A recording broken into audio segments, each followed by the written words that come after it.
Everything that I'm about to mention in this video was inspired by a guy named Todd Henry who wrote a book called Accidental Creative. If this sparks an idea, you might want to check it out.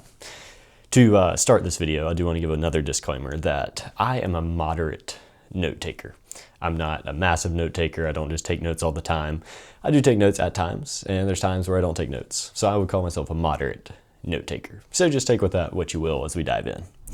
We miss a bunch of information by not taking notes. If somebody's speaking, if we're watching a YouTube video, if we're listening to a podcast, if we're in a class, if we're in church, if we just sit there and we just experience information and experience content, there's a good chance that we're going to miss some information. But we miss a whole lot more by never reviewing our notes or by never taking a look at the notes from whenever we took our notes. And that thought got me thinking, because I realized that I take a lot of notes and a lot of times and a lot of places. And the times that I have gone back and looked at my notes, there's been a lot of insight, a lot of breakthrough. But most of the time, I just take notes and I never actually go back and look at them. What happens to all the notes that you take? What happens to all the notes that I take? And how much are we missing by not actually looking at our notes? I think we need to start with thinking, what is the goal of taking notes? I think a lot of different people have different goals for taking notes. It definitely depends on what time you're taking the notes. I think number one, it just helps you listen better. This is the thing that's convinced me of taking notes, even if I don't feel like I'm going to get something from this speaker, or this class, or this seminar, or this YouTube video, or this book, is if you take notes, if you actually take notes, then you're going to listen better. There's a quote by Dante Alighieri, and he says, "He listens well who takes notes."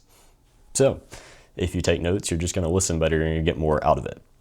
I think another reason to take notes, especially in a meeting, is to remember information for later. If John says that he needs this due by 12 o'clock at midnight, well, I should probably write down this video is due at this time and I need to make sure I get it done. And then if I forget, I can go back to my notes and look at it. That one, pretty basic. I think another reason is to notice observations and patterns and to record ideas. I think about journaling, like this is a form of note taking. I don't remember what I'm journaling, and then a year later I'll go back and I'll read through and I'll see, I can just notice a pattern here. I can notice this happened and there's a cause and effect because I took detailed notes. There's a lot of different other reasons of notes, but I think those are some of the general reasons. And then I think it's worth clarifying, what in the world are notes? When I'm talking about note taking, what does that look like? I think there's several different contexts. Classroom notes are a little bit different, but there's a bunch of other different types of notes. And I think notes can be details, like 12 o'clock at midnight is when the due date is. It can be facts. Just if you're listening to a sermon, sometimes somebody says something that's a truth fact and you write it down. And sometimes you're just recording what's happening. And when that's fine in a meeting, that's great. But those type of notes are actually not the absolute best because they don't really help you when you come back to them. So really, your notes should be observations and insights. For example, if you're reading a book or watching a YouTube video and someone says something, maybe you should write down not what they said, but what your reaction to it was. For example, if I were to say, you could change your life by getting up at 5 a.m. You could write, I can change my life by getting up at 5 a.m. Or you could think about it and think, why can I not do that? Well, I could do 5:15 and I think it would help me in this way because I would do this. You're thinking about it, you're processing it. And by just writing it down, yeah, you're going to remember it a little bit better than if you didn't, but you're missing out a whole lot more by not recording your observations and your thoughts.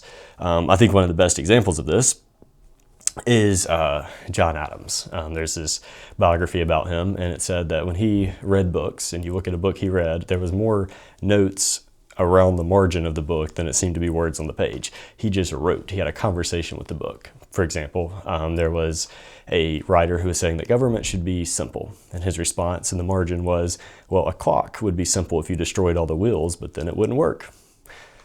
There's observation, there's insight, there's a conversation happening, there's processing as this guy was taking notes. I think about a youth group I was in where people would take notes and they would have their phone and they would type in the outline heading and they would type in the Bible verse and then they would take a picture of the quote of the week and they were taking notes. But they weren't thinking about it, they weren't processing it, they weren't thinking about how to apply it to their life. They were just copying information from one thing to another. And I think schools kind of train us to do that a lot of times. We're processing information. If somebody says this date, we're going to write it down. If they say this line and this is how it's said, you're going to write it down. And so we've been trained to take notes in a way that actually may not help us in the long run. And then finally, you've probably taken some pictures of a slide. You've taken a picture and you probably never looked at it again, or you were just scrolling through your camera roll and you did look at it, but you were zooming on to the next one that actually had a face in it. You don't actually read and go back and look at these tables and charts, and if you do, you don't think it's as powerful as the time that you actually looked at it and the speaker presented it on a slide. So now that we've kind of talked a little bit about notes, I want to think about some of the notes that we miss. There's several places where we could take notes that we kind of miss. I think one is, of course, the classroom, that we're trained to take notes in the wrong way, and so we kind of get screwed over. Information is prioritized above everything else. I think about sermons. There's a lot of people who just listen, or they write down the exact headings, but they don't actually apply it. They aren't thinking through how it could apply to their life. And then I think about books and YouTube, then podcast, places where we get information and learn from people that are smarter than us who talk about how to live life or some system or hack or cool, whatever. And we just listen to it and we don't take notes. And we're just ingesting information after information after information, and we're not processing it. We don't do anything with it, but we certainly don't process it. I think it comes back to another video that I made of you have to do something with your information in order to make it practical. We shouldn't just absorb and absorb and absorb and absorb. We should actually do something with it. And the step between absorbing and doing something with it is processing it. And notes is how we can process it. Well, let's be honest, you're not going to process this YouTube video by taking notes. You're listening to this in the background, or you're listening to it, or you're watching it, and you're watching it because you're watching it, and you're not going to actually sit down, pause the video, go to your notes app, and type down something that you're thinking. That's just probably not going to happen. But in regular life, we could take a bunch of notes. We could take notes of our observations of what's happening or conversations that we had, and think about how many great ideas have just gone into the netherworld because I didn't write them down, or because someone didn't write them down. There's so many ideas that we have, and yet we're just so used to the fast pace of life that we don't actually sit and write down our ideas and go back and look at them. And then if we do write them down, we don't actually look at them. What do we do with our notes after we write them down? Maybe you're taking notes on a phone, or maybe you have some written notes from class, or maybe you have an idea notebook that has a bunch of ideas in it, or you're just taking notes from whatever you're taking notes. What do we do with our notes after them? Well, I think the main thing we do is we never actually look at them. We don't review them. And the question is why? Well, I think a couple basic reasons, and you can add a couple reasons in the comments if you think there's some reasons you don't go and look at your notes, is there's the tyranny of the urgent. It's an incredible phrase. Somebody coined it. It wasn't me. But we are obsessed with whatever is right in front of us. And we aren't just obsessed. It demands our attention. It's a tyrant. Whatever is right in front of us is urgent. All of a sudden, we're doing this, and then an email pops up, and now that's the most urgent because it's an urgent task. And then as we're doing that, something else pops up. And we come back to the original task, and we realize that we're late, and we need to start the next task. There's always something happening. There's always something urgent, and there's no time to go and look at your notes. Who would go look at your notebook and read through what you already wrote? You already wrote it. You need something new. Then I think we don't look at them because they aren't really useful. We just recorded a bunch of facts. I think about a bunch of sermons that I have taken notes of, and if I wrote down the facts and the points and the key phrases, it's not near as impactful. It's like reading a little, summary, and it just isn't the same. And I'm passionate about things not being summarized that aren't meant to be summarized. If you're interested in that, there's a video I made, you can go look it up. But in general, when it comes to taking notes, we're just recording facts, and who wants to read my notebook that says this video is due at 12 o'clock, it needs to have action, it needs to have this type of music? That's boring. It's a fact, it's helpful in that moment, but it's not going to spark an insight or help me in any creative way in the future. And then there's just too much to go through. We don't really organize our notes.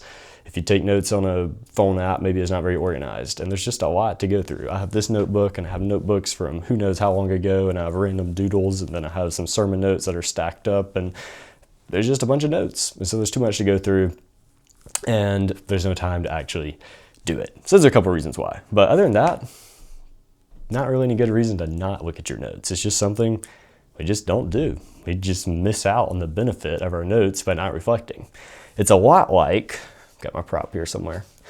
It's a lot like putting a bunch of money in the bank, or keeping a little piggy bank and just dropping in coin and coin and coins and coins and coins, or stocking away cash and stocking away cash and stocking away cash.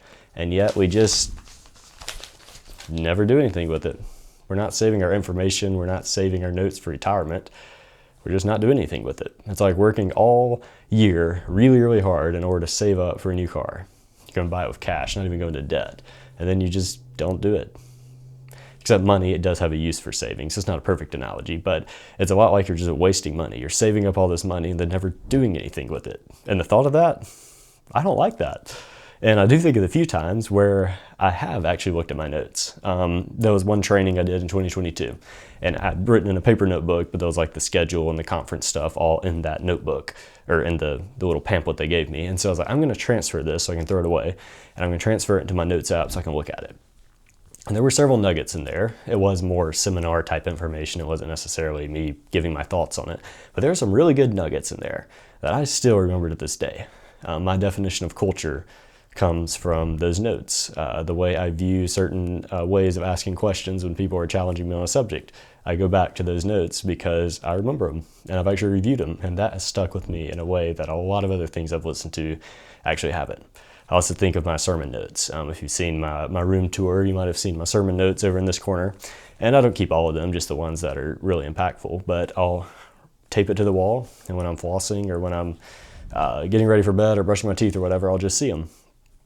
And sometimes I'll look at one or look at another. It's not like I'm reviewing them completely, but it has reminded me of the power of something I've heard a year ago or a year and a half ago, or even just a week ago that I might have completely forgotten. And the times that I go back and look at my notes, pretty cool.